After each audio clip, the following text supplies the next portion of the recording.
sure you scan the group real quick first. Yeah. So all 10 people. Alright, so good day. My name is Sergeant Bratton. I'll be doing a presentation today on reinstating the military draft. For anyone in the military, this can be a sore subject. On one hand, you have our military as it is today, an all-volunteer force. One thing, you must not only pass certain requirements to join, but you must volunteer to actually serve. You are signing into a contract that you are legally engaging into, that you will do what is asked of you, and you will defend the Constitution from enemies, foreign and domestic.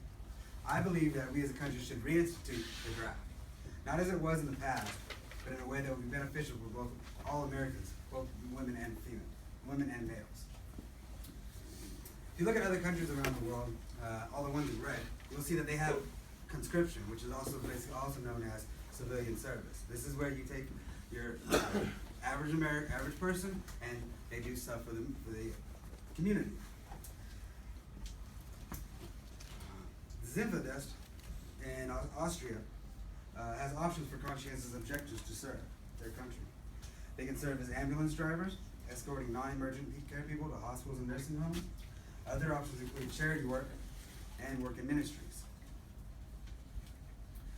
The person you're looking for is 18 years of age. In America, there is 3.9 million people that turn 18 every year. That's a whole new workforce. Now, if you're only asking them to do 2 years, think about what you did in 2 years at 18. This could lead to tremendous amount of abilities for an 18-year-old. They can learn trades, they can have a number of stuff. We are a nation of debt. Mike Rowe put it, I think $1 trillion in student loans and a massive skills gap are precisely what happens to a society that actively promotes one form of education over another. It is estimated that 44 million Americans are in student loan debt. In 2016, the graduates will average $36,000 of debt graduating that year. $1.2 trillion of total debt is what they owe. Now, if you look at that for 1.2 trillion, it's not too bad. But when you actually start going down it, $1.2 trillion of debt. That is only second to home mortgages in the United States. Wow. If we were to have a service obligation, not only would some children not waste thousands of dollars on an education that they won't use, they might also find a path in life that is very satisfying. In 2009, 12 million people were out of work. What they don't tell you is that 2.1 million skilled labor jobs were out. They were there. They just didn't have anybody qualified to do these jobs. Carpenter, plumber. Mike Rowe said it best. We are lending money we don't have to kids who can't pay it back to train for jobs that no longer exist. Wow, that's their fault.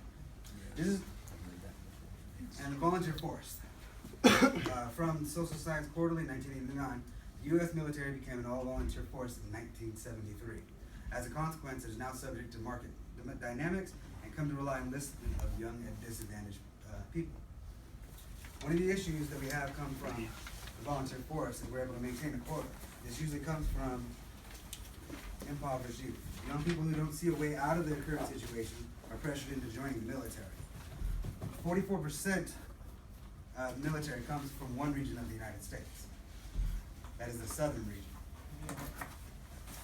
Predominantly, military recruitment comes from rural areas that have few resources for youth to advance themselves. Introducing a mandatory service obligation would give these youth opportunities for them.